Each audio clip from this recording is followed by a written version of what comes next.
Welcome Legion, Ryan from Ludo Mamalis here. Today we're going to go over your best body. So this is essentially a simple program that you guys can take on yourselves simply at home to create your best body, okay?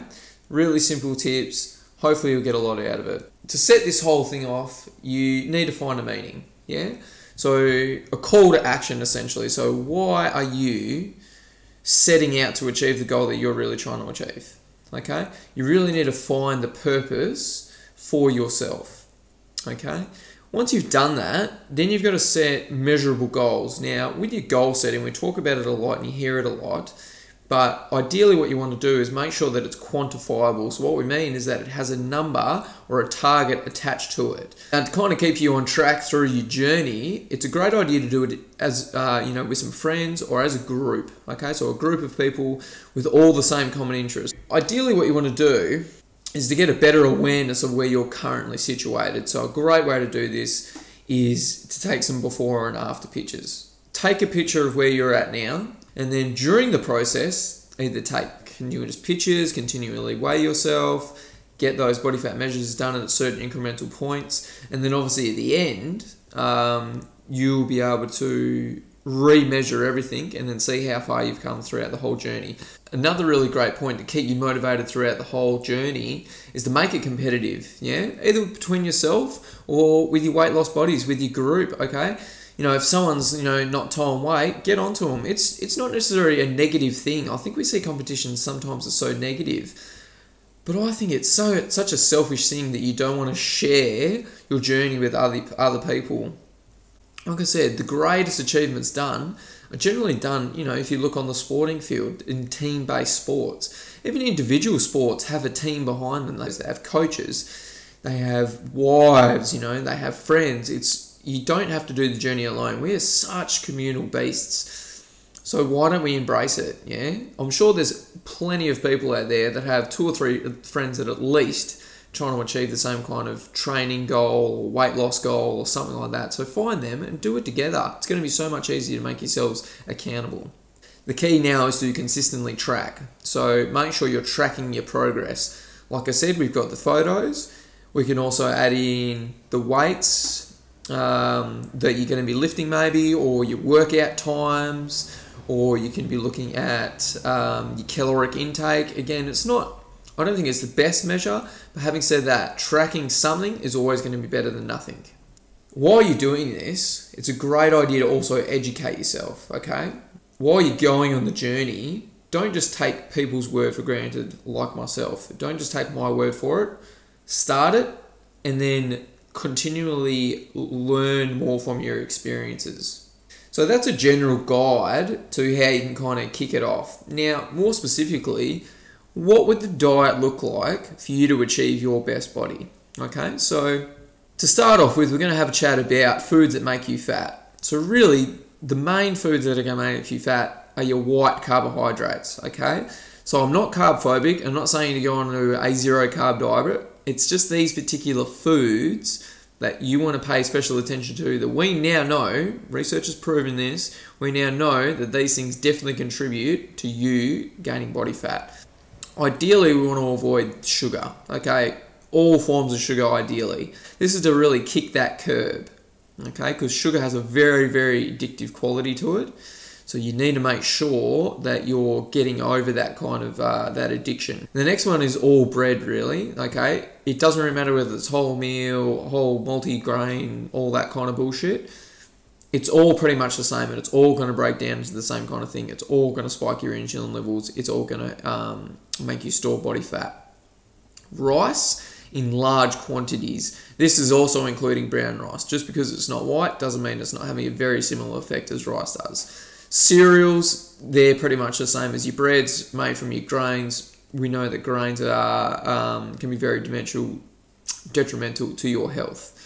Pasta, same thing again. Potatoes, tortillas, and milk and soy. To get the best results, I think the key is to be very consistent. So eating a few meals over and over again is a great way just to be hitting it. Know you're doing the right thing. So just map out what you're going to do throughout the week. It's a great way to track what you're actually eating. do a little mud map, look at what you're actually going to be eating throughout the week. Pre-plan, pre-cook all your meals, or 3 days ahead, and then when you get to halfway through the week, do another recook. And then just keep it pretty consistent. Make sure you like them. Make sure they taste really good to you and you really enjoy them.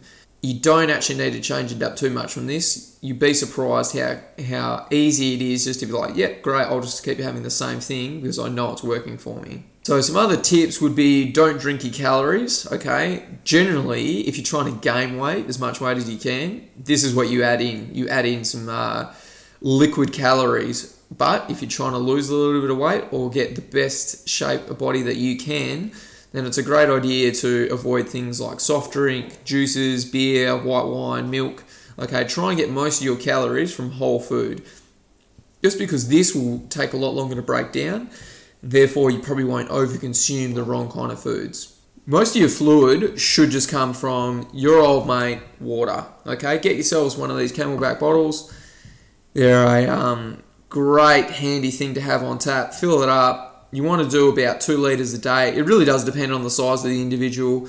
The key is to sip it throughout the day and not to just scull glasses, not be like, well, I haven't had water for a while, I'll just scull this 1 litre bottle. You will weed that out straight away. The key is to sip on it throughout the entire day, and hopefully you go through about 2 or 3 of those bottles that I just showed you. Moving on from that, I think it's a good idea to have a bit of a cheat day or maybe 1 or 2 cheat meals throughout the week. Now, the reason for this being is just to keep you sane, okay, is to, keep you going on and progressing. Don't necessarily look forward to it, but take it as an opportunity to, keep your sanity. Have a good time with it, have some fun with it, and then get straight back on the bandwagon. So if you're having about 4 to 5 meals a day, maybe only 3, say if you're having 3 over 7 days, that's 21 meals. So just 2 of those meals, so 19 out of 21 will be spot on, hunky-dory. And then the other 2 might just be some foods that you really enjoy. What you'll also do is get an appreciation for how good a quality the food is you're currently having, and compared to how poor quality the food is when you have a bit of a cheat meal. So a really simple example of some of the foods that are very good for weight loss and that will promote weight loss are things like egg whites, chicken breast, grass-fed beef, fish and pork. Vegetables like spinach, broccoli, cauliflower, sauerkraut, kimchi, asparagus, green beans. Okay, so these are all very low in sugar, very easy to digest, great for your bowel movements as well, full of fibre. Okay, oils and fats, so do not be scared of these. Pretty much, fat will allow you to break down more fat. So if you eat dietary fat, guess what? It's going to kick you into a fat burning mode, and your body's going to want to utilize that fat a lot more. It obviously does matter what fat it is though, so your best options are going to be your coconut oils, things like grass-fed unsalted butter, ghee, which is just a clarified kind of butter, and olive oils. Ideally with these foods, you probably want to be shooting for about 3 to 4 meals a day. If you're having to snack every 2 to 3 hours, you're probably doing it wrong. You're probably not eating enough food at a meal. You don't really want to be spending all day eating or thinking about food or preparing food and making food. Ideally, you just want to have probably larger portions of food spread out throughout the day. So for example, maybe wake up, first hour or so, just have a big glass of water, okay? That'll get everything, it really cleans things out, great way to detoxify. Maybe a pinch of lemon in there, definitely helps with that detoxification. And then maybe around 7 a.m, you might have some scrambled eggs with some black beans and a sauteed vegetable mix, obviously done in maybe some coconut oil or some ghee.